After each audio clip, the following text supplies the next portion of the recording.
it's Pufuu here, and welcome back to my YouTube channel. Now, Splatoon 3 was announced about 69 days ago, and we haven't received any news since. We probably won't get any news until June of this year. As we wait for E3 to come around the corner, I have instead made a ton of Splatoon 3 concepts that I'm going to share in today's video, because if Nintendo won't share any new content, then I will. So let's get to it! So here we are on my first concept. This is a waiting screen. Now typically in Splatoon 1 and 2, you'll notice is that the waiting screens don't include a lot of information. So this time around I thought it'd be really nice if we're able to view some additional stuff that you wouldn't see in Splatoon 1 or 2. I decided to give Splatoon 3 a couple of useful features that weren't in the first two games. So let's talk about it. And one of the first things you'll notice is that you're able to view what loadout your team is currently running. Now, this is a feature that's available in private battles, but isn't available in ranked or regular battles. I don't know why Nintendo has not included this feature, because sometimes you might end up with a team with 5 chargers. Because let's be real here, how many times have you ran into a match where you had 3 chargers on your team? I've had that quite a bit now. Now, similar to private battles, you actually have a checkmark beside your name indicating when you are ready to start the battle. Now, here's a feature that wasn't in the previous 2 games: the ability to change your equipment while you wait in a lobby. You can do this in private battles and league battles, but you can't do this in solo rank or turf war. So how useful would it be if, while you're waiting for your teammates to get ready, you could change your equipment to whatever you like? Now, just below the equipment button is the train button. Now, this allows you to actually go into recon mode on the stage that is currently selected and lets you train with your current gear loadout. This means that you're able to sharpen your skills before the battle starts, meaning that you won't be rusty. And plus, it'd be a nice feature and a good time to pass while you wait for other players to join, because I don't think any of you want to just sit around on your Switch messing around with the music in the lobby, because you'll get bored fast of it. Now, beside that is the option to spectate.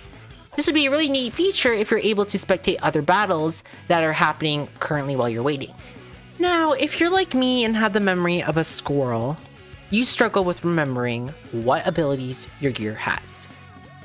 This is just a little thing they could add. It's super small change, but it would help a ton if I know what ability my gear currently has, because there's so many times where I walk into a lobby running the wrong gear set and then I perform worse than I should. So let's talk about the background. You'll notice is that you actually get to see all your teammates show up on top of the spawn pads. In the previous 2 games, what you had before was just a kind of a simplistic background with a couple squids bouncing up and down. Nothing too much, but in Splatoon 3, wouldn't it be way more cooler if instead, while you have teammates joining in on your team, they actually appear in the background on top of the spawn pads in the game, or spawn espresso machines? I have no clue what they are. So let's go ahead and start the match. Yeah, not even 0 days into Splatoon 3 yet, and we already have hackers here. In fact, they're I'm not even joking. Someone's gonna show up in a lobby looking like this. This is gonna happen. So here's my next concept. This is the defeat screen. I didn't really change too much of the layout, but what I did change was the overall aesthetic of it. So you'll notice is that the UI is a little bit more chaotic than previous games. Now, before I do continue, I did hide something in this photo. If you know what it is, comment below, because you gotta have sharp eyes to notice what I hid in here. So at the end of every game, there is a couple medals that are given out to top performing players. So beside the medals, you'll see is that your KD ratio is back. I think this would be way more useful because you could determine whether or not you performed well during that match. I think it's just overall more useful than showing the amount of specials you used.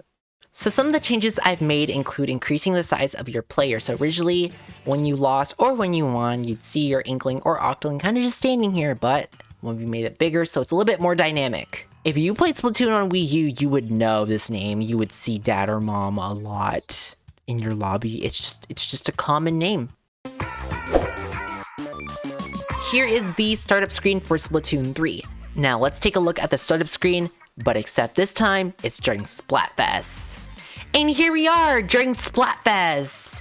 This is really exciting because imagine what Splatsville would look like during Splatfest. Crazy, because there's just so many buildings and so many neon signs, and it would just be mind-blowing to see it. So a couple of things I want to talk about is where the idols are performing. Personally, I see the idols performing at the center stage of the battle tower itself, but if not, they might be performing in the air. Who knows? They could be on some sort of floating vehicle singing. Like, you know when the Squid Sisters were on their floating truck in the single player campaign for Splatoon 2? Well, imagine that, but the new idols are performing on something that's flying in the air. Oh, a couple things you'll notice is that the lights inside the shops themselves are actually on during Splatfest, and they'll glare out through the window. I thought this would be a really nice feature, really keeps that lively feel. There's a lot of neon lights, and just overall there's a lot of lasers and stuff happening. Now, I didn't include any Splatfest post signs here yet because I'm not really sure where Nintendo would put them.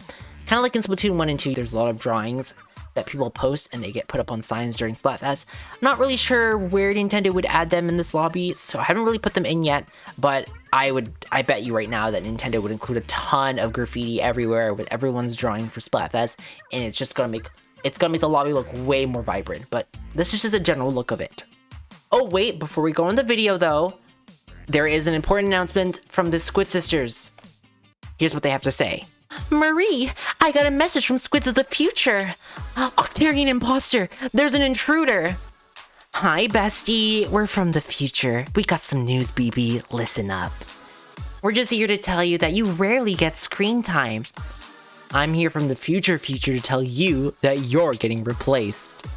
Wow, that was a very interesting news segment. Oh, I've also received word from Callie that you should subscribe to my channel because I post Splatoon 3 concepts.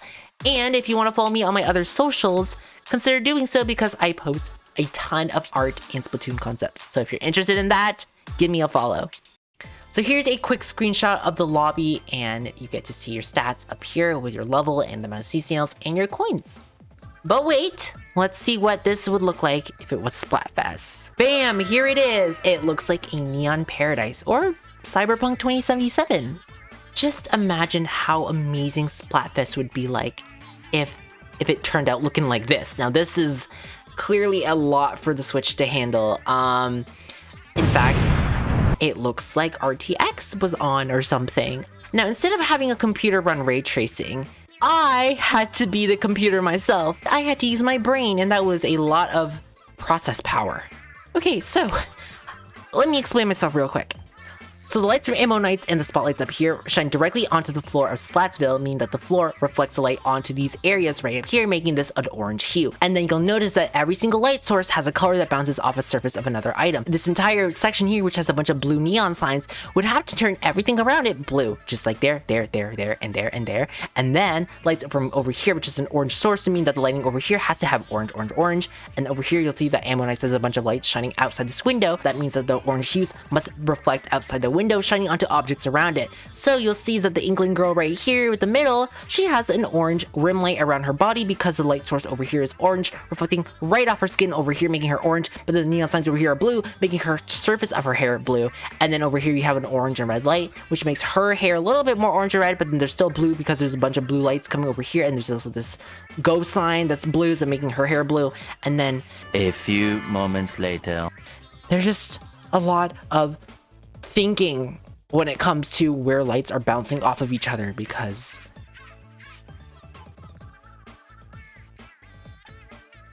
I'm a human ray tracing machine. And we are at my final concept. This is the central train station just beside the main tower of Splatsville.